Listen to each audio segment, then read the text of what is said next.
बातें हो रही हैं, हंस रहा है, बोल रहा है, सब दिखाई दे रहा है। तो जो मानव इतना कुछ बना सकता है, तो जो हमको आपको इस संसार को बनाया होगा उसके पास कितनी पावर होगी। हाँ, उसके पास कितना नेटवर्क होगा, कितना उसके पास भुजा होगा ना। हमको आपको सबको आहार देने वाले भगवान नारायण है।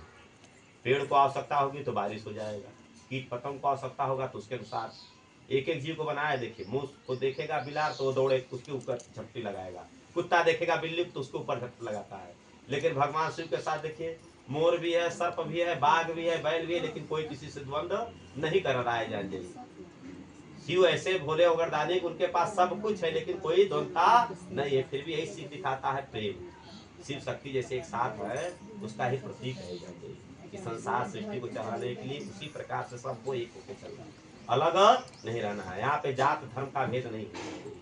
वह जब उनसे आग्रह करने लगे तो भगवान नारायण ने कहा कि हे नारद, अपने दुख का कारण मुझे बतलाओ। उन्होंने कहा, प्रभु आज मैं भ्रमण करते हुए मृत्यु लोक में गया, वहां 84 लाख योनि में जीवों को बड़ा दुखी देखा, मुझे उनका दुख देखा नहीं जा रहा है। उन्होंने कहा कि अपने जो है कि इस दुख को दूर कर दो, क्योंकि यह दुख तुम्हारे करने से कोई फायदा है नहीं। जो जैसा कर्म किया उनको तो वह दुख तो भोगना ही पड़ेगा।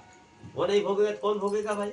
हम अगर बबूल का पेड़ लगाएंगे तो कल तैयार होगा, तो जब हवा चलेगा तो उसके कांटे ही लगेंगे हमारे ऊपर ना, या हमारे घर पे या हमारे ऊपर ना। आम का पेड़ लगाएंगे तो फल ही मिलेगा। तो हम अगर जो जैसा किए हैं वैसा फल हमें मिलना ही मिलना है। उन्होंने कहा, प्रभु मुझे तो देवर्षि लोग कहते हैं। जो देवर्ष होता है, जो साधु होता है, जो संत होता है, वो अपने लिए नहीं दूसरे के लिए करता है। वो दूसरे के दुखों को देख करके परेशान होता है। तो कोई तो एन केन प्रकार कोई तो उपाय होगा। तब उन्होंने कहा कि सब धर्मों के भेद भुला के एक मेरा शरणागत हो जा, मैं हर पाप से मुक्ति दूंगा, शोक न कर मेरे भक्ति में खो जाए।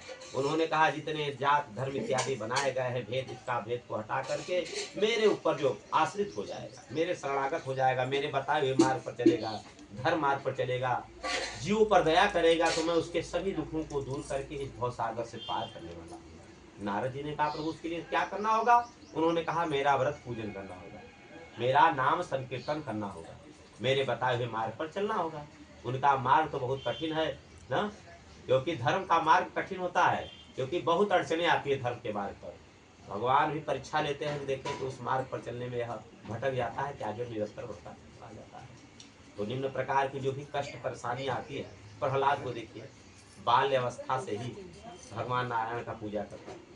जो अभी होली आ रही है, होलिका का जो कहते हैं ना, होलिका क्यों बना, यही है कि प्रहलाद बचपन से ही भगवान नारायण का परम भक्त था। उनके पैदा हुआ भगवान का ही नाम सुनन करता चला गया, और वह हिरण्यकश्यप उनके पिता जो थे वो नारायण से द्वंद्व, उससे दुश्मनी था, द्वेषता था।